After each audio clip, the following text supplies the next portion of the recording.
Hello नमस्ते के छ साथीहरू। आज म फेरि एउटा यस्तो ठाउँमा तपाईहरुलाई लिएर जाँदैछु। त्यो ठाउँ देखेपछि तपाईहरुलाई नि जान्नु जस्तो लाग्छ होला सायद। वीरेन्द्र क्याफ इन पोखरा म हिँडेरै जाँदैछु।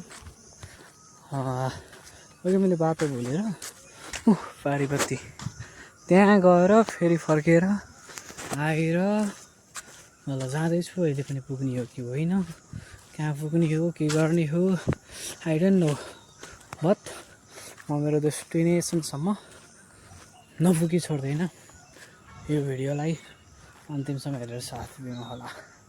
लाइक फिल चाहिँ यस्तो गाउँतिर हिँडेको जस्तै लागिरहेको छ कि है। रोडहरू हेर्नु, सिधा जङ्गलहरू हेर्नु नि, यस्तो छ है। जङ्गलै जङ्गल, घर पनि एक दुईवटा मात्रै छ। सो यस्तो छ। यदि तपाईँहरू पोखरामा हुनुहुन्छ र तपाईँले गाउँको जस्तै फिल लिनु मन छ भने यो ठाउँमा आएर मनोरञ्जन लिन सक्नुहुनेछ तपाईँहरूले। यस्तो बेस्ट छ नि, यस्तो बेस्ट छ यो ठाउँ। एकदमै बबाल लाग्यो कि मलाई चाहिँ।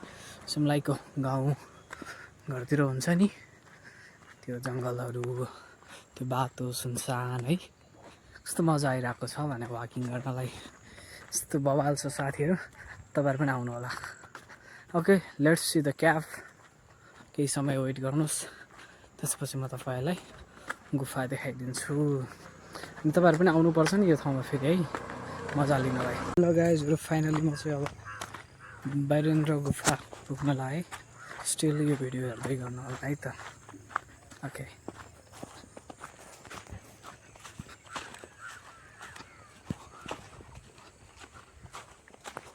आई होप हो रे।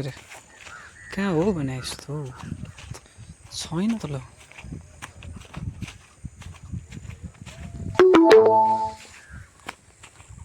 राइट या ओके, तपाईहरु देख्न सक्नुहुन्छ साथीहरू, यो चाहिँ वीरेन्द्र गुफा जाने बाटो हो। यहाँहरूले यहाँ आएर यो गुफाभित्र जान सक्नुहुनेछ। कृपया एकचोटि यो भिडियो हेरौँ है। यहाँ त कोही पनि जानु हुँदैन क्या। ओ माइ गड, यस्तो गाह्रो ठाउँ जस्तो लाग्यो यार मलाई त। गुफा कसैको सहभागी छैन जस्तो लाग्यो। तैपनि लेट्स सी, हेरौँ। मै रहेछु फर्स्ट है त ल।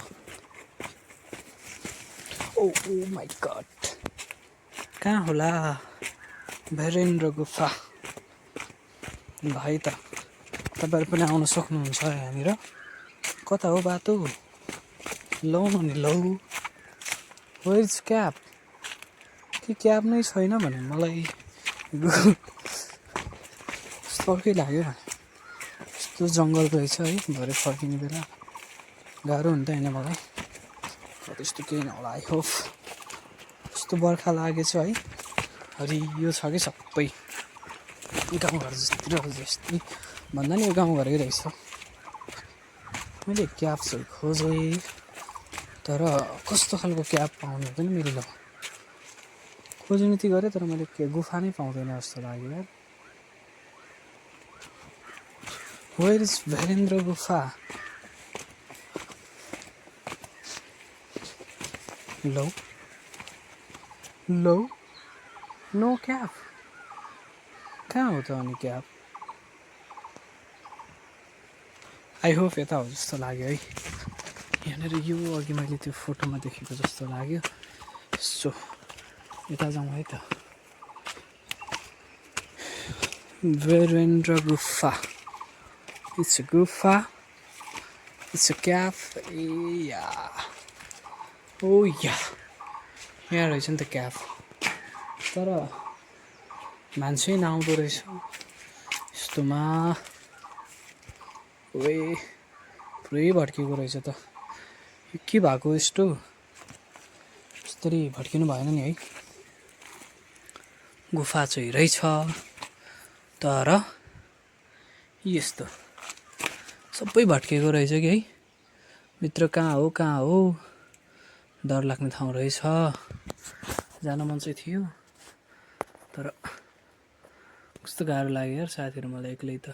म जाँदिनँ अब मैले खोजेको ठाउँ चाहिँ हो तर कस्तो डर लाग्यो यार म सक्दिनँ सक्दिनँ एक दिन साथीहरूसँग आउनुपर्छ यहाँनिर यो खोज्नलाई चाहिँ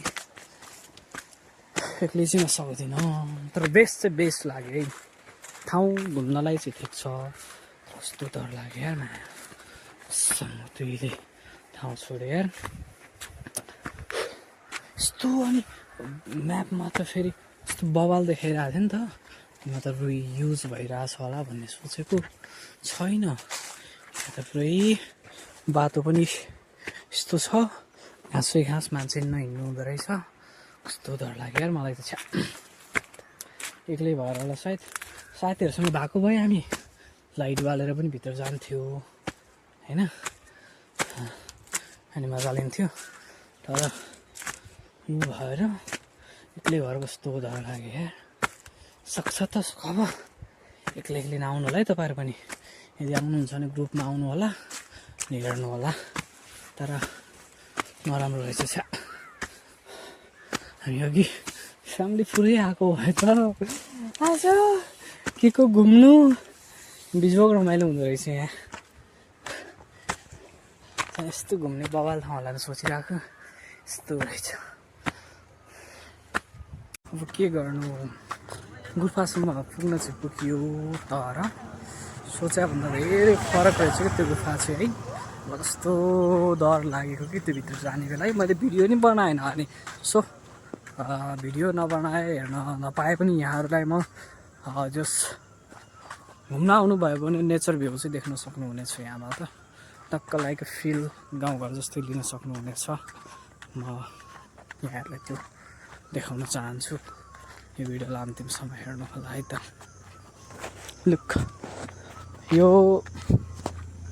चाहिँ लाइक है गाउँघरतिर हुन्छ नि टक्क यस्तो जङ्गलहरू है अनि यस्तो सुनसान रोड पनि कि एउटा दुईवटा मात्रै मान्छेहरू हिँड्नु हुँदो रहेछ अनि लाइक कस्तो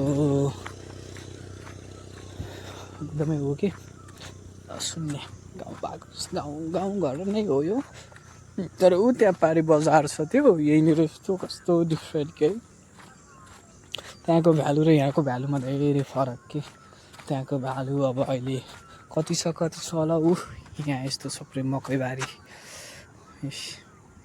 मकैहरू छन् यहाँ अनि म यहाँहरूलाई अहिले एकछिनमा त्यहाँ म हिजो पनि आएको थिएँ त्यो खोलामा हेर्न कपडा धुनलाई तर मैले हिजो भिडियो बनाउन पाएन सो आज यही मलाई वीरेन्द्र गुफाको डेस्टिनेसनले कहाँबाट कहाँ पुऱ्यायो कस्तो बनायो कस्तो गाह्रो भयो कि मलाई अघि तल एकजना आन्टीलाई सोधेको गुफा कता छ आन्टीहरू भनेर भनेको अन्त गुफा त ऊ तलबाट जानुभयो भने तपाईँलाई सर्टकटबाट जानलाई माथिबाट नै जान्छ तर तलबाट जानुभयो भने छिटो पर्छ अरे हिँडिरहेको मान्छेलाई त्यत्रो 1 घन्टा 2 घन्टा हिँडेर जान सक्छ मान्छे होइन टाइम लाग्छ नि बाबु भनिदिएको बाबु फर्केर आउँथ्यो नि त तर उहाँहरूले मलाई भन्नु भएन कि जाऊ बाबु जान्छ बाटो एकदमै बाटो छ भन्नुभयो अब बिचरा उहाँहरूले पनि नराम्रो सोच्नु त भएको होइन होला तर सोचाइ र बुझाइमा के भयो भन्दाखेरि चाहिँ अब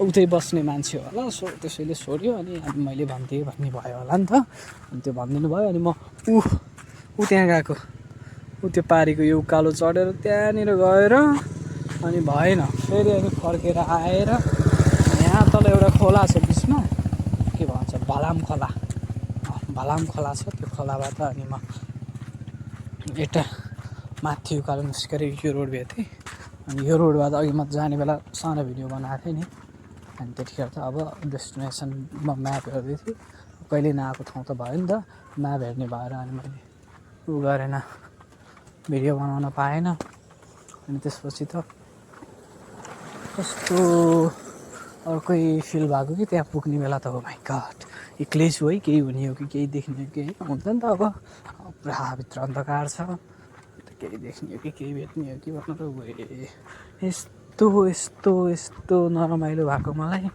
यस्तो नरमाइलो भएको एक्लै त्यही भएर तपाईँहरूलाई पनि घुम्न मन छ भने ठिक छ नेचर भ्यू देख्न आउनुहोस् घुम्नुहोस् र त्यो वीरेन्द्र गुफाभित्र चाहिँ तपाईँ एक्लै कथा कोही पनि नजानु होला त्यहाँ जानुभयो भने तपाईँहरूलाई आफैलाई गाह्रो हुनेछ। सो त्यसैले तपाईँहरू त्यहाँ जानुभन्दा पहिले चाहिँ 2-4जना साथीहरू बनाएर टर्च सर्चहरू लिएर गएर त्यो भित्रको खोजनीति गर्नुपर्छ। जानलाई पहिले मान्छेहरू जानुहुँदो रहेछ, त्यहाँ ऊ पनि छ नि त, पोलहरू पनि थियो, अनि त्यो बाटोहरू पनि थियो, अनि सिडीहरू पनि थियो। त्यो भित्रै पनि त्यहाँ भत्किएर के भएको रहेछ कि, अनि त्यहाँदेखि पुनर्निर्माणको कामलाई यतिकैमा स्थगित गरिदिनु भएको रहेछ। सो मैले जान पाएँ, हेर्न पाएँ होइन, बाटोको त्यो नेचरहरू मैले देख्न पाएँ। यतिमै म खुसी छु। तर यस्ता यस्ता लुकेका ती पर्यटकीय गन्तव्यहरूलाई पनि यहाँहरूले अबको गभर्मेन्टले चाहिँ अवश्य पनि त्यो कुरा मर्मत गर्ने कार्यहरूदेखि लिएर त्योभित्र लाइटिङ छैन रहेछ, लाइटिङहरूदेखि लिएर सबै कुरा म्यानेजमेन्ट गरेर त्यसलाई पनि एउटा पर्यटकीय प्रबन्धन बनाउनु हुनेछ भन्ने पूर्ण आशा राखेको छु। सो यही बाटोमा अनि त्यसपछि